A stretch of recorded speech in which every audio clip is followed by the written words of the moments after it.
వందల కోట్ల బడ్జెట్, భారీ భారీ గ్రాఫిక్స్, 5 భాషల్లో ప్రమోషన్స్ ఇవే పాన్ ఇండియా సినిమాకి క్రైటీరియా అన్న రూల్కి కాలం చెల్లిపోయింది.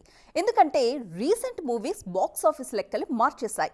పాన్ ఇండియా అనే భారీ ట్యాగ్తో వస్తున్న సినిమాల కంటే రీజనల్ కాంటెంట్తో వస్తున్న మూవీసే బాక్స్ ఆఫీస్ దగ్గర మంచి బస్ క్రియేట్ చేస్తున్నాయి. మరి రీసెంట్ టైమ్స్ లో పాన్ ఇండియా ట్యాగ్ తో ప్రేక్షకుల ముందుకొచ్చిన సినిమాల కంటే రీజనల్ మార్కెట్ ను టార్గెట్ చేస్తున్న సినిమాలే మంచి వసూళ్లు సాధిస్తున్నాయి. రికార్డుల పరంగానూ రీజనల్ మార్కెట్ లోనే మంచి నెంబర్స్ క్రియేట్ అవుతున్నాయి. సంక్రాంతి సినిమాల విషయంలోనూ ఇదే ప్రూవ్ అయింది. పాన్ ఇండియా ట్యాగ్ తో వచ్చిన ది రాజాసా బాక్స్ ఆఫీస్ దగ్గర తడబడితే, తెలుగు నేటివిటీకి తగ్గట్లుగా తెలుగులో మాత్రమే రిలీజ్ అయిన మన శంకర వరప్రసాద్ గారు వసూళ్ల సునామీ సృష్టించింది. అందుకే regional is the new national అంటున్నారు విశ్లేషకులు.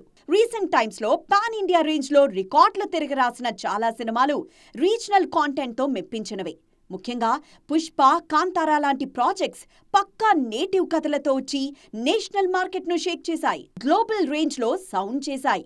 సౌత్ లో మాత్రమే కాదు, బాలీవుడ్ లోనూ ఇదే ట్రెండ్ కనిపిస్తోంది.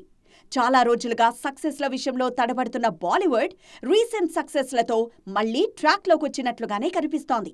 పాన్ ఇండియా ఆశలు పక్కన పెట్టి రూపొందించిన సినిమాలు బాలీవుడ్ స్క్రీన్ కు జోష్ తీసుకొచ్చాయి. కేవలం హిందీలోనే తెరకెక్కిన దురంధర్, బార్డర్ 2 లాంటి సినిమాల సక్సెస్ పాన్ ఇండియా సక్సెస్ కోసం పరిగెడుతున్న బాలీవుడ్ మేకర్స్ కు కొత్త దారి చూపించింది.